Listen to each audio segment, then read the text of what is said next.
Thank you. Thank you very much for being here today. These living history programs are very much an extension of our dynamic and ongoing oral history project. Since we started this archival initiative, we've recorded close to 1,300 individual stories from people around the world about where they were when President Kennedy was shot and how this moment in time affected their lives. If you'd like to add your voice to this tapestry of living history at the museum, it's very easy to do so.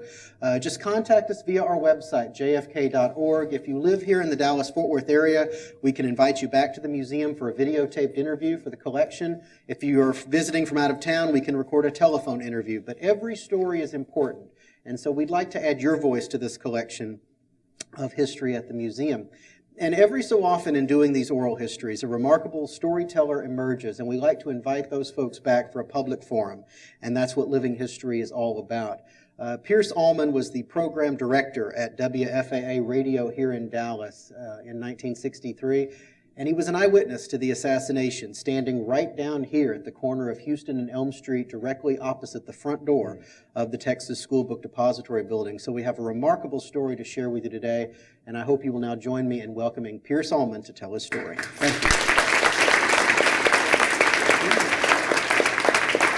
you. Pierce, this bright-eyed, optimistic young professional here, this is you, 51 years ago. So you graduated from SMU in 1954, and around 1958 you went to WFAA-Radio, at first just as an announcer, but you quickly rose up the ranks to program director. So give us a sense of what it was like to be a program director for a radio station. Well, at the time, I was the youngest program director of a clear channel broadcast facility in the United States. I was 20, whatever, and change, 7, 6, anyway, somewhere, 20, well, let's see. Never mind. You were a young man. I was in my mid-20s, and the average age of the WFAA staff was right around 50. So I had to make adjustments with the staff. And most of you will not remember the old days of radio, because now we all have computers and we have all this other stuff. But in the old days, especially with WFAA, when I went to work there, our studios were on the top of the Santa Fe building at downtown Dallas, and it still had the auditorium for that orchestra, for the early bird show, live radio, singers, the whole thing. The announcer stood in a booth. The engineer sat in this array of engineering equipment and would give you the station break sign or the standby, or whatever. It was a different world. And one of my jobs after being hired was to transform that into a modern operation with turntables, teaching disc jockeys how to use slip starts, on the records, and be able to work the board and the mic at the same time. So it was an adventure. And then we moved into the new broadcast facility down at WFAA, and that was even more of an adventure. So it was fun, but it was a challenge. We're looking at a picture of you in your remarkably clean desk, and this is right after the move to those new facilities. Before WFAA, who right after Channel 5 started the 10 o'clock news, that started out where Channel 13 is now, the old red schoolhouse. That was Channel 8 for a long time. WFAA Radio was downtown, and the plan here was to combine the radio and the television operations into one building. And that's the current building right next to the Dallas Morning News, the parent organization. The other thing about radio then, WFAA had a split frequency. It was just incredible. That part of the operation was on 820, part was on 570. And every 3 or 4 hours, whenever it was, we would change. You would hear this cowbell on 820, and then the boom, boom, boom, NBC chimes, and you would know that the stations were shifting. The listener didn't really know the difference, which was very difficult. You've got Fort Worth programming their segment, Dallas programming its segment. And that led to some very interesting conversations. Now, as program... For example, I suggested to management that on 820 we go all country music programming. Well, that didn't get anywhere. So what did 820 do eventually? It went to all country music programming. Then I suggested on 570 we go to all news. friend of mine, Gordon McClellan, had started this all-news station, XTRA, across the border in Mexico, coming in. And I thought, that is cool. That's going to be it. Talk radio is going to be big. So I suggested, let's go to a talk format. We introduced a concept called Southwest Central that had features instead of long blocks of talk. And we tried that for a while, and I kept urging talk radio. We actually started a call-in talk show, which in those days was, kind of an experiment. It was, a little edgy. And none of that really had a long life, and it transitioned into what a lot of radio is today. You've got all the way from all talk to all the music to craziness. I want to talk a little bit about the political atmosphere in Dallas in the early 60s, because you had a unique perspective working at WFAA-Radio, because that is where H.L. Hunt recorded his famous conservative program Lifeline. Tell us a little bit about your observations.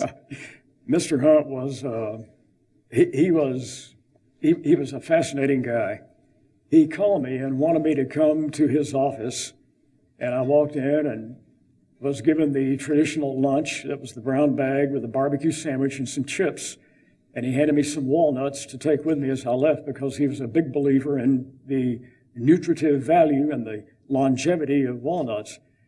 But he just wanted to make sure that his program, Lifeline, would remain in I think it came on at noon or 12:15 on Sundays, and he just wanted to make sure that everything was fine, that it would. And I assured him that I saw no reason to change, that he and Dick West, the editorial editor of the Dallas News, had a commentary at about the same time, and that was fine. And he thanked me and signed a copy of his book for me, Alpaca, and left. But that was one of the earliest of that kind of program, which was, I think Melvin Munn and a couple of other guys were on there. And it was solidly conservative, perhaps, ultra-conservative at the time. This picture is interesting because going into the time of the Kennedy assassination, and you still get this from some of the foreign correspondents who came here during the 50th anniversary. They said, tell me about Dallas. Well, Dallas at the time was called the City of Hate. And that's still on a program that, it comes up occasionally. That was a very recent title. And it came about, LBJ had been here for a convention, and he had been kind of rudely treated. And then Adlai Stevenson came for an appearance, and he was rudely treated, and I'll tell you why. But following that, there was a film clip of Adlai Stevenson in Dallas, and he was bopped on the head by a young lady with a cardboard sign, and that was picked up. And I don't know if it was CBS or one of the Detroit Free Press or whoever. Someone took the picture, the still from the clip, and lined it Dallas, City of Hate. And that's how it got started. One of the Eastern Seaboard folks, and for a long time in broadcasting, and print for that matter, the editorial slant of the United States was pretty well guided from D.C. to New York. And you had some isolated broadcast power in the Southwest and the West, but that was pretty well it. And that's how that title got started. It didn't originate from here. This picture we're looking at is from the night of the Adlai Stevenson program, October 26th. This is a gentleman in the audience who's becoming quite agitated and is eventually going to be escorted out by police. There had been, on the night before the Stevenson rally, there was another rally that Edwin Walker held. When Walker was asked to resign from the Army, and he moved to Dallas, lived on Turtle Creek, he became the unofficial leader of a very rightist, a very conservative, very vocal, aggressively vocal minority. Dallas in the majority, we were beginning to diversify, and everything was pretty solid, but you had this vocal minority who were being coached to be rude in matters like this. And he had had a rally the day before telling folks how to march up and down the aisle, how to hold up signs, how to cough, how to just by and large try to disrupt, the normal flow of things. This was also aided by, I've forgotten the guy's name. There were a couple of agitators who were professionals, and they came to Dallas about 2 weeks before all this, and they set up the Young Americans for Freedom, and they were on college campuses, and they were trying to rally students to come down and join in this, this sort of dysfunctional behavior. So this was not necessarily an expression of Dallas at the time. It was part of, I don't know if you call it manipulation, but it was part of deliberate coaching by some minority folks who were determined not just to be heard, but to be seen. And the news business being what it was, they succeeded in several ways. So Pierce, going from a picture like this taken October 26th to less than a month later, November 22nd, Wow. hundreds of thousands of people. Yeah. And of course, a picture like this demonstrates people hanging off the balconies and the awnings and out the windows. Going into the president's visit, were you concerned that there would be some demonstration? Not really. This is amazing, and it will never happen again. Dallas population at the time was about 600,000, so you had about a third to half the city out that morning on the streets, lining at 8-10 deep. The motorcade guys, talked about it all the way in. We had met the night before. We had met a couple of days before. We had met with Chief Curry, with the police, with the Secret Service, the FBI. And frankly, those of us in the media were not expecting anything untoward. There was a fair amount of tension, but we thought at best there may be a couple of demonstrators, maybe some signs or whatever, but really nothing. And then when the rain cleared and the day dawned and you could see the crowds gathering, it was just an unbelievable feeling downtown of celebration. You have a great air of anticipation. And the crowds were loud, they were enthusiastic. I was back at the station getting reports about, the motorcade, had watched the welcome at Love Field, and it was just, it was a celebratory day. You had a president who was the first television president. He was the first one to have televised press conferences, and he was so articulate and so made for TV that he was, in effect, a political rock star. Then you had Jackie, and in her own right, she knew how to use the media with that little voice, I want to show you through the White House, and captured America.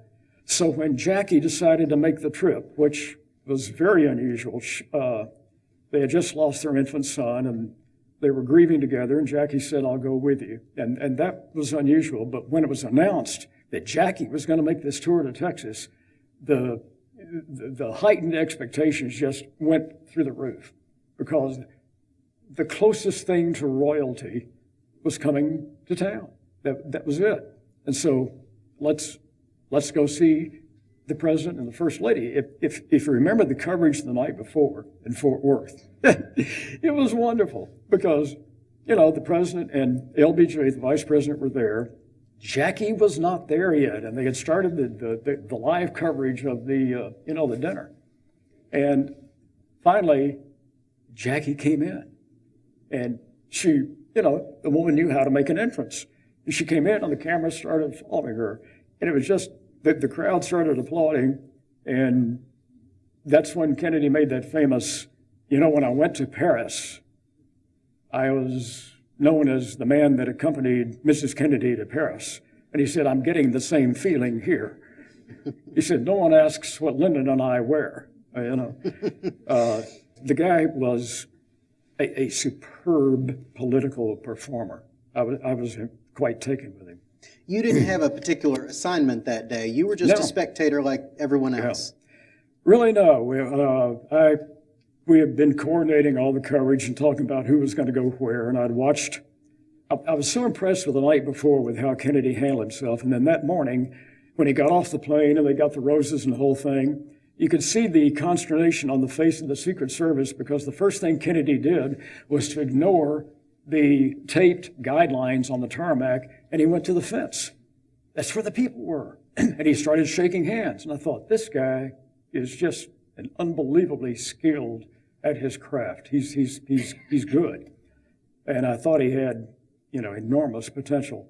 And then the motorcade itself, it was a pretty day. They decided to, take the top off, put it in the trunk.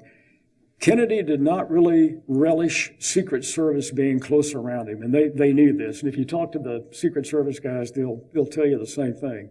So when they got in the car, he said, lose it. And if you watch the footage of the departure of the motorcade, you see one Secret Service guy kind of jogging along behind, and then he just does like that, and they take off. And there were some stops on the way where kids would come forward and Kennedy would say, oh, let them, come in. So all the cheering and the applause and everything else downtown, again, we thought, okay, this is really going to be a good day. People are out and they're cheering wildly for Kennedy. So I thought at the last minute around noon, I thought, I think I'll walk over. It was about 4 blocks and see the motorcade. And as I was leaving, one of our salesmen, Terry Ford, said, where are you going? I said, I'm going to go over and see the president. You want to go? He said, yeah. So we started walking, and on Houston Street. And I remember a couple of blocks over, I kept looking at the buildings and the rooftops and the open windows, and I kept wondering, how can they secure all that? And I don't know why, but we got about a block away, and I turned to Terry and I said, if there were to be anything like an assassination attempt, it would probably be here.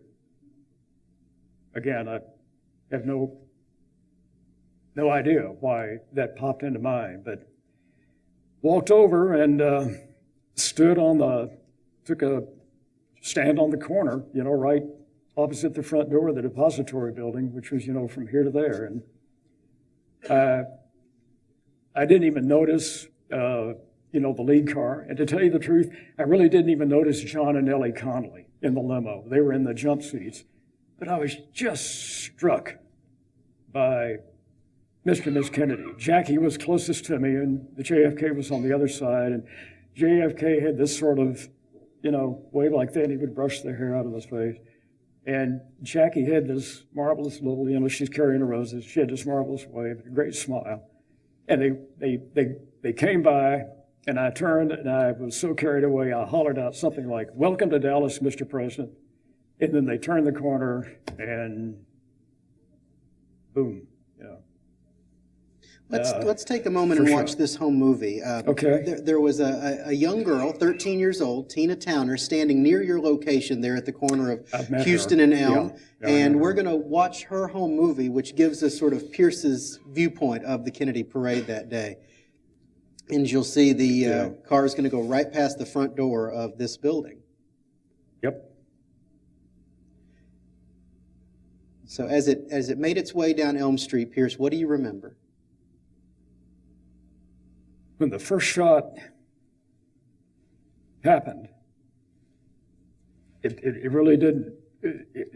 No one around me recognized it as a shot. Connolly said later that he did because he was a hunter, but it wasn't a sharp sound that a rifle makes. It was loud, and I turned to Terry something about if that's firecrackers, and then second shot. But during the first shot, I looked up and across. That's where the sound was coming from. Yeah, okay. There's the 5th floor and the 6th floor window. The 6th floor window is up a little bit.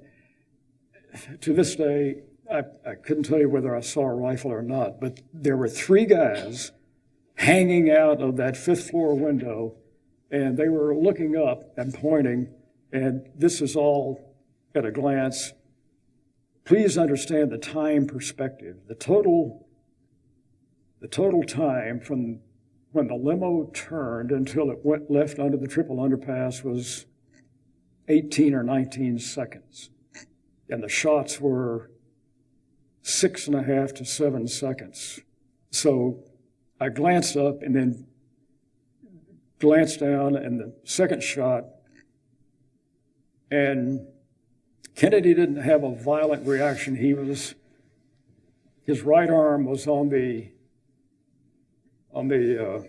frame of the car, and he just sort of turned, and then both arms and hands went up in this sort of reaction.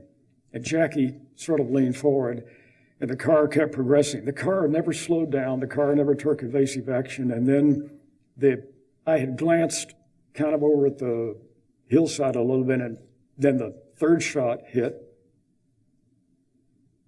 And it was pretty evident that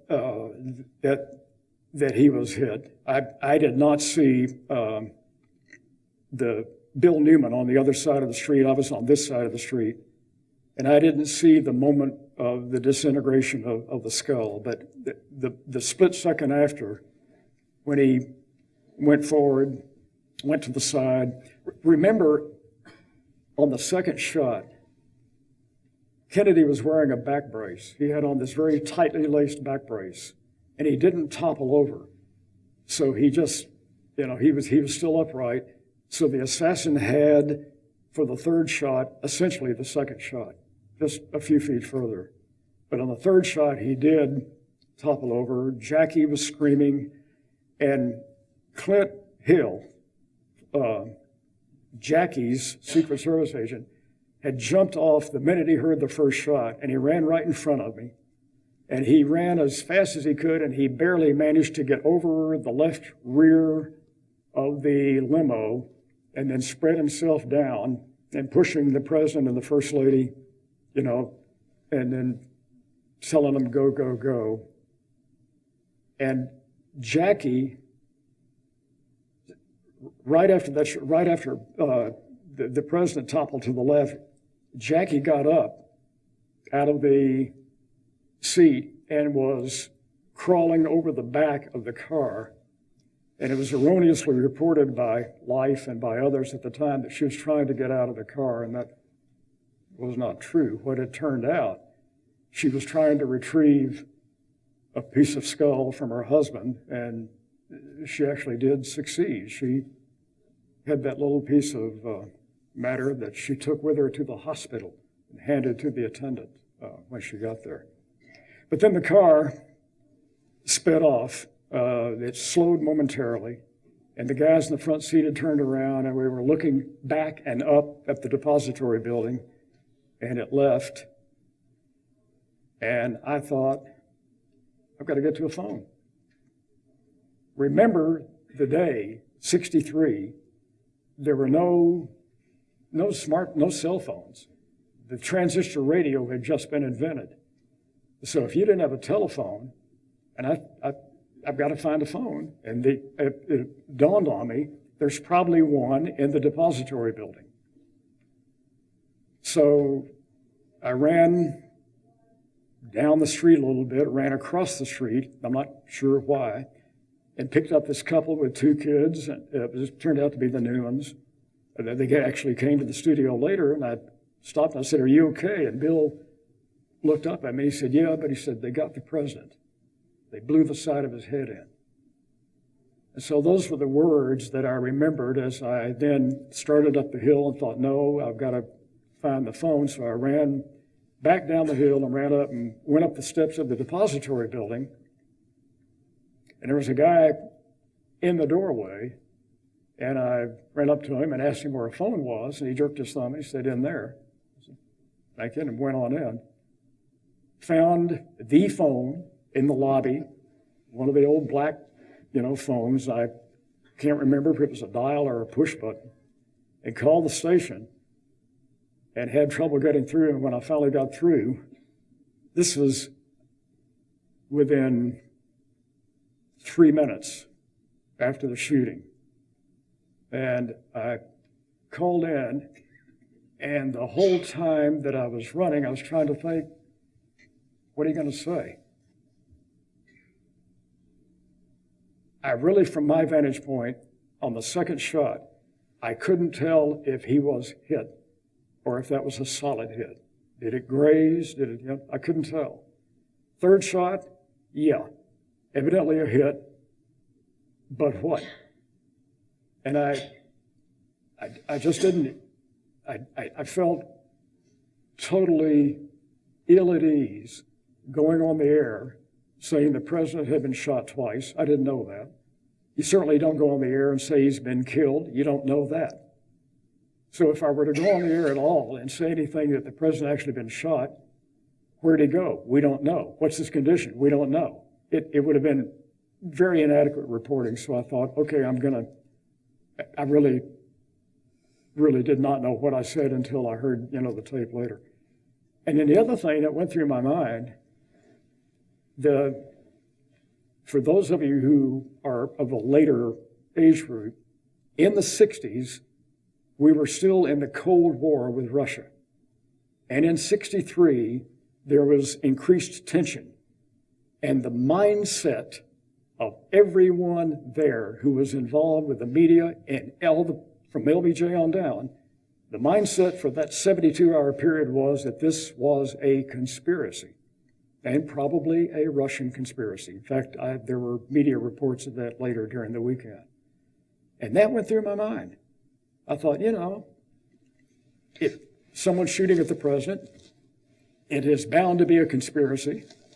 And if I go on the air and say the president's been shot and someone's listening, and I don't know who, and they say, okay, that's phase one. Phase two, what would that be? More bullets there, bombs at the airplane, what? I did not want to be responsible for World War III. And so all of this is instinct.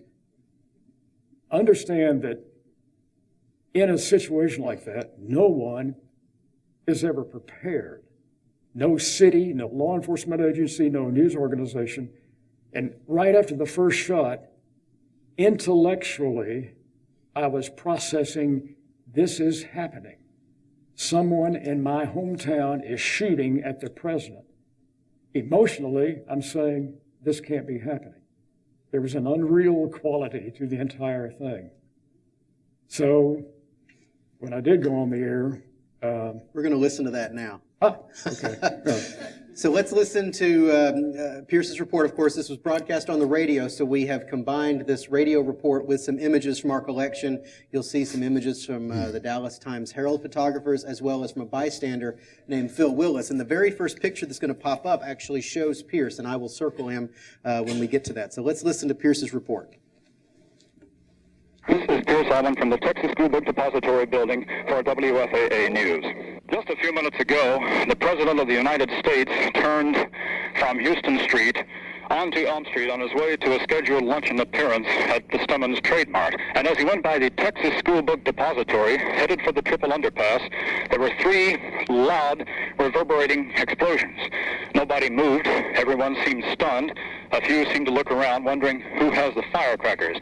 Then suddenly the Secret Service men sprang into action. The convertible bearing the President and Mrs. Kennedy sped away, and officers, both plainclothes and uniformed, seemed to spring from everywhere at once, guns drawn, ordering people to lie flat. There are two witnesses who were near the President's car at the time of the explosions who say that shots were fired from which upper window we do not know. We do not and cannot confirm the reports at this time that the President has been shot. One witness says he definitely was shot, that he was hit twice, that he saw the President slump in his seat. As I say, this is not confirmed at this time. From where I am, the police have two witnesses. They are bringing them in now. I'm in the Texas School Book Depository building. They're bringing some witnesses in now. We will try to learn further and relay word to this station. All right. Out of breath, but a lot of information. And you said the name of the building several times. No one ever asked me who I was. No one ever asked whom I was calling until finally a guy came up and identified himself as Army Intelligence and suggested I, get off the line. But in that, I was on, I guess on 30, 40 minutes, and got the rifle about 1:30, a little after 1:30. So before I got off the air, we confirmed. They brought the rifle down. Gene Boone had found the rifle, and they found the shell casings, and they brought that down. And right after I had made the first call, I had put the phone down and I heard something about the 6th floor, and I started to go up to the 6th floor, and I thought, whoa, no, I can't leave the phone. So I went back and stayed by the phone and looking around trying to see what's going on. And did get on the air that the rifle was found, that there were 3 shots fired, and that they were from the 6th floor of the School Book Depository. That was before I was told to wrap it up. Then I couldn't get out because the building was cordoned off. So finally got out and ran back to the station. Now, we need to talk for a moment about the young man that you encountered in the doorway, the one you asked about the telephone. You found out something very interesting later on. Yeah, about 2 weeks later, I had a call from the Secret Service. They wanted to interview you, and I said, fine. So they came to the station, and they started by saying, where were you standing, and how many shots were there, and what did you do? And we went through all of that. And they wanted that repeated several times. Tell us where you ran, and tell us, where you went in. And they wanted to get the time sequence down. Then they said, well, tell us about the man in the doorway. What were his actions, and what did he do, and what did he say, and what did you say, and what were your actions? And we went through this several times. And they finally said, are you familiar with the testimony of Lee Oswald after his arrest? I said, no. They said, well, he states that as he was leaving the depository building, a young man with a crew cut rushed up and identified himself as a newsman and asked where a phone was. They said, based on what he has said and based on what you have said, this is you. So can you give us any more description of Mr. Oswald? I said, no, I really can't. I had described him as, the best I could. He was not in a hurry. He was not breathless. He appeared, fairly normal, and that was it. So now you went back to the station. We're going to take a look at a video clip now. You appeared very briefly on WFAA TV that day, very briefly. In fact, we're going to watch the entire clip, and I'll ask you to comment on that. This is immediately after you got out of the building and went back to the station. Okay. Bert, why don't you scoot up for just a minute and let Pierce Allman come in. Pierce is a program director of WFAA-Radio. Pierce, how are you? I'm a little bit shook right now, Jay. I didn't know until I got back and went into the newsroom just now that the president had died. Mm-hmm. Because where I was locked in the Texas School Book Depository building. I headed for there right after the shots. And they weren't letting anyone... Pierce, excuse me here. We have our tape ready to roll. You're on the air. You're on network feed. We are feeding now. Very good. And that's it. A lost opportunity there, but still, it represents, of course, the chaos that was unfolding with people coming in and out of the newsroom all the time. Yeah. You went back over to the radio side and were just answering phones, right, the rest of that day? Yeah, by 6 o'clock that night, by 7 o'clock, we had newsmen there from all over the world, Germany, Japan, BBC, and we were accommodating them, and we were also dispatching guys to the Oswald home, because by that time, remember, within an hour and a half after the assassination, the assassin had been caught. And so, who is Oswald? I mean, where did this guy come from? What is he? And so we had guys go into the house and then began answering phones and requests for feeds from all over the United States. Remember, this is in the very early days of networks. And you didn't know if you answered the phone if it would be KGO in LA or San Francisco saying, give us an update. And they were calling, it was very interesting because they were calling the station to get a local update instead of depending on the network news services, UPI and AP and teletype, that kind of thing. So I didn't get home for 3 days and 3 nights. I'd just been married about a month, and at some time I obviously called Allie Beth and said, I don't think I'm going to get home. And she was very patient about it. We're going to listen to a brief snippet of WFAA Radio that afternoon. You're not going to hear Pierce, but pay attention to the second voice you hear. It's a broadcaster named Ted Cassidy. We're going to talk about Ted in a moment. Again, this has been combined with photographs from our collection, and one very famous photograph at the end.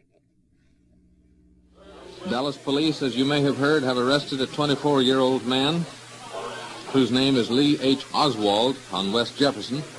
Whether he is the assassin or connected with the assassination attempt in any way has not been determined at this time. However, police are quizzing him to see if he had any possible connection with the slaying.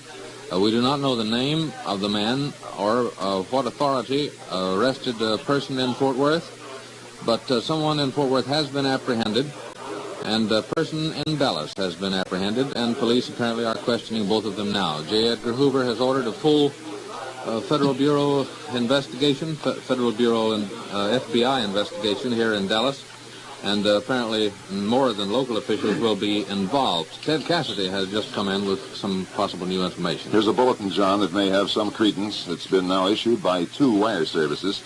Lyndon Johnson has already been sworn in as President of the United States at about 1:38 today, Central Standard Time. The oath was administered by U.S. District Judge Sarah T. Hughes. We've been waiting for this event to happen. Apparently, it's already taken place. The United States of America now has a new president. Lots of conflicting information. Lee Harvey Oswald arrested in Dallas, an unidentified man arrested in Fort Worth, Lyndon Johnson sworn in as the new president. The second voice you heard, Ted Cassidy, less than a year after this, Ted Cassidy would become famous around the world as Lurch on the Addams Family.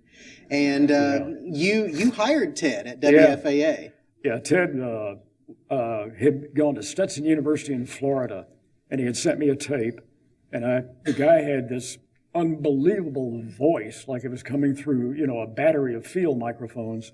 He was a big guy. He was about 6'5", 6'4". He had played a little basketball, but he had the great voice, and he was very sensitive. He was a big talent, in every way.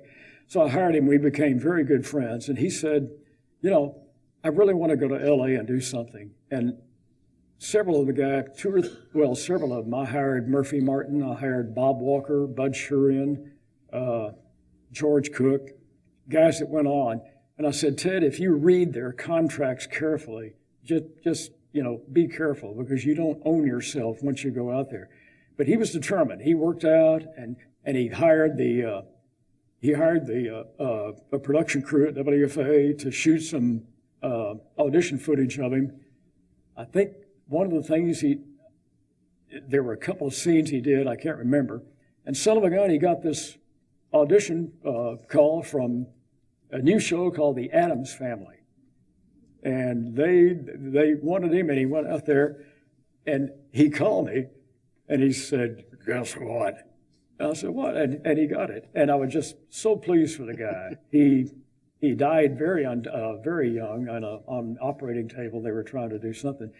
Anyone who remembers the Addams Family, you remember the opening sequence with the hand opening the box? That's Ted. Yeah, he was Lurch and Thing as well. That's right. Yeah. We're looking at a picture now of the Kennedy funeral, of course, and Pierce, this was a very important moment for you. You established sort of an electronic network with other program directors. Tell us a little bit about your concerns that day of the funeral. Well, there was enough tension in Dallas, and one of our problems was separating hypothesis, rumor, from fact. And the only time that I was really tense during the weekend, we were pretty busy. And of course, by that time, Dallas was suffering every criticism in the world because of the killing of Oswald, on television, which, by the way, was the first live murder on television. If you watched that, you were an eyewitness to a murder. But anyway, when the funeral rolled around, all I could think of was the fact that all of the leadership of the free world would be in one place at one time. And remember, we're still under the cloud of a conspiracy. And I thought our early warning system is at best 90% effective. And so there were about 8 or 10 of us program directors around the country, kind of a good old boy network. And we left our phone lines open during the entire funeral procession, not knowing what was going to happen. Remember, the guy with the football was no longer, next to the president. And I mean, during the coverage of the procession, I kept looking at rooftops and wondering, surely by now everything, the flyover, the zone, everything is just totally shut down. And it was an incredibly dramatic day, and I was vastly relieved when it was over. We got on the phone with each other, and there had been no incidents, and all of us breathed a sigh of relief, as well as appreciating the enormity of the moment. That's another thing, too. You're so busy in the moments that follow something like that. None of us who are intimately involved in the follow-up, we really never had time to back off and think about the enormity of what had just happened in the space of a very short period of time. That kind of sinks in later. You left broadcasting soon after the Kennedy assassination. Was it because of the assassination? Well, I wouldn't be telling the complete truth if I said no. Oswald would have been alive had it not been for the action of the press. You had a feeding frenzy. You had about 400 or 500 journalists here, and there was some confusion in the minds of some of them, the difference between reporting news and making news. And they were putting a lot of pressure on Dallas and on the police, demanding this, demanding that, demanding to see Oswald. And if you go back and look at the footage of that day, it's unbelievable. You got the prisoner coming down the hallway at the police station, and cameras there, and guys there, and reporters, and he said, "No, I didn't shoot anybody." That just, it wouldn't happen. Jess Curry made a fateful decision. They did a sweep, but the night before, the original plan had been to transfer Oswald in a decoy. There had been 3 decoys. He would be in the bottom of one car, a very short transfer, and no one would have known. Curry got a call, probably several, and then he said, instead of transferring Oswald secretly, we're going to do it openly. And Jim Lavelle, whom the detective that was in charge of Oswald, and Will Fritz, the captain of detectives, and everybody else said, don't do that. If you say you're going to move him at 10, move him at 9. Don't do this. But Curry said, no, the press is here, and they're going to want to see how we treated this prisoner. Now, that was brought about by the fact that when Oswald was arrested, he got this little cut on his forehead in the melee with the Dallas police officers. Well, someone picked up that and put it out there, and probably some of the network commentators were talking about seeing the cut on Oswald's forehead or whatever. But anyway, the decision was made to transfer the prisoner in a photo op. And you know what happened. And that simply should not have happened, and it would not have happened had it not been for demands by the press that shouldn't have been made, and if they were made, they shouldn't have been followed. So I was disappointed with a lot of our colleagues, not locally. Considering the circumstances, considering the equipment, the reporting that went out of Dallas following this was absolutely first rate. Every attempt to be fair, every attempt to, be low key. I don't think I can say the same for some of the national folks. And there were 2 or 3 of us who talked about it a little bit afterwards, about being disappointed with the journalistic standards that were implemented during this. I had a call and a visit from the president of SMU, and he said, I would like for you to come out there and, do some stuff for us. And I thought about it at the time, thought maybe that's the thing to do. I want to take as many questions as we can. If you have question cards, if you'll pass those to the end of your rows, we will collect those now. I want to jump ahead in the story while we're waiting for these questions about 25 years to when the sixth floor exhibit opened in 1989, because for the past 25 years, more than 25 years, you've been the voice of the sixth floor exhibit, the narrator of the audio tour. Briefly tell us how that came about. Came about when Conover Hunt, who had been hired, which was long overdue. Several of us had told the city for some time that, I don't know how many of you remember, but across the street used to be the ground zero for every conspiracy theory and booklet and program and everything else, and all the anti-JFK, all of the anti-truth stuff. And we could tell in the city, this is the most visited site, whether you like it or not, something needs to be done. And finally, Lindeland and Dave Fox and a bunch of others got together, and Conover called, and she said, would you come down and do an oral history and maybe talk about this? And I hadn't been down here in 25 years. And when I walked in, it was visceral. I mean, it all came back. I mean, everything. You can just, you're there again, maybe in slow motion. So she said, we're going to do an audio tour. Would you narrate? I said, sure, wonderful. So that came about. And then more than 2 decades later, you came back and did the entire tour again, updated it. Yeah. And you've been a good friend of ours over the years. This is you earlier this year narrating our 25th anniversary video. You really are, in many ways, the voice of this institution. So we have some questions here, and also we took some questions off of our Facebook page and Twitter feed as well. So we have several to go through here. Here's a question that came to us from Twitter. Why do you, as an eyewitness to the assassination and also someone who encountered Lee Harvey Oswald, why do you think you were not called to testify before the Warren Commission? Good question. I don't know. The guy sitting on the wall behind me, Brennan, was the key witness for the Warren Commission. I'm standing here, and he's sitting on the wall there. He had looked up earlier and saw Oswald in the window with the gun, and he thought it was part of security. Then when he started firing, he realized what was happening, but he was the key witness for the Warren Commission. I wasn't called.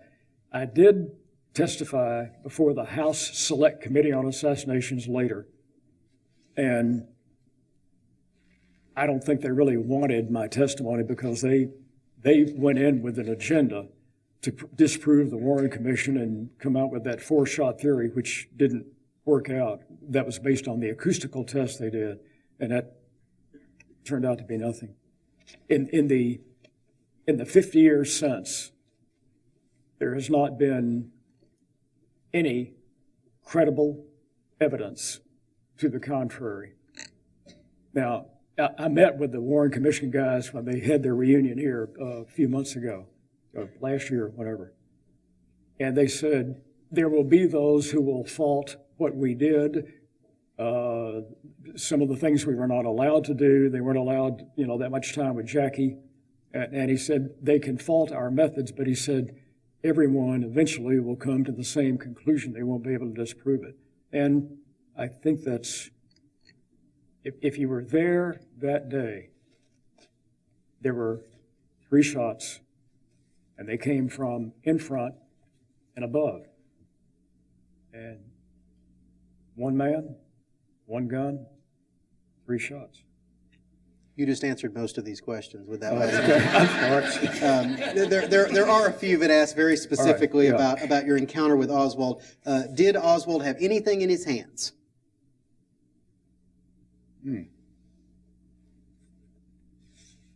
I don't think so. No.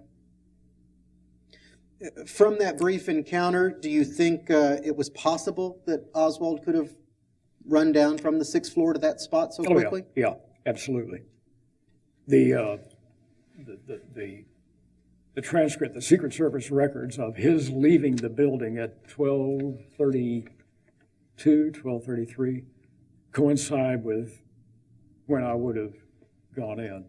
And yeah, for him to get from the 6th floor down there, that's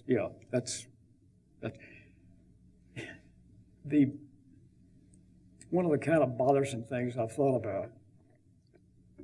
You do from time to time. You can't help it. It's a part of your life, and you sort of wonder if I looked up sooner, could I have seen him?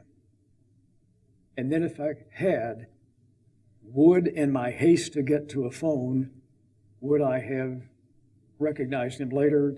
Hey, you're the guy on the window. Yeah, I don't know. This last question. And the other thing that bothers me is, how can you do that and be so calm? Was the adrenaline flowing? Did he have the feeling that he had finally done the one thing in his life, that would set him apart? I don't know. But he was totally calm. We have time for one more question. This comes to us from one of our Facebook friends. It's specifically about Jay Watson, who we saw earlier cut you off during your very brief WFAA TV interview. Good guy. The question is, what was it like to work with Jay Watson, and do you have any idea what kind of impact the assassination had on his life and career? It was great working with Jay, a very creative guy. He knew the final product that he wanted, and had a way of getting you to believe in him and what he wanted done. Yeah, he was good. He was good for the broadcast industry. He had very high standards. I have no idea. I lost track of Jay, and he died a few years ago. And I don't know how the assassination impacted him. Okay. For those of us, there's, we get together now and then, and you talk about it. And I think the paradigm shifts that occurred then were two. One was, it was the beginning of electronic journalism. It was a television, radio story. And the print guys did the best they could to keep up with it. But that was the moment when Walter Cronkite became Cronkite. That was the moment when television news really began being the dominant medium. And the second shift was political. It had an impact on Dallas, which was, in the long haul, beneficial. And I think it had an impact on everyone worldwide in recognizing the vulnerability of leaders, from a pope to a prince. It really doesn't matter who you are. If someone wants to take your life and is willing to sacrifice theirs, and that's what we're seeing now in the Mideast to a new degree.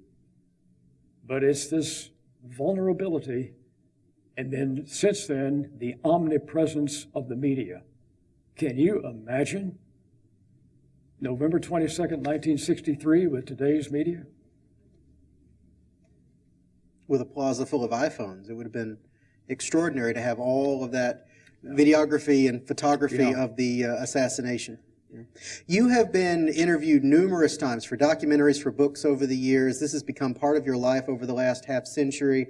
We do have one book available here today that's being sold in the store. If you'd like, Mr. Allman, if you'd like to meet him or have him sign a copy of your book, he's going to be sitting at that table there in the back when the program is over today. We covered a lot of ground. Please join me in thanking Pierce Allman for being our living history guest. My pleasure. Thank you.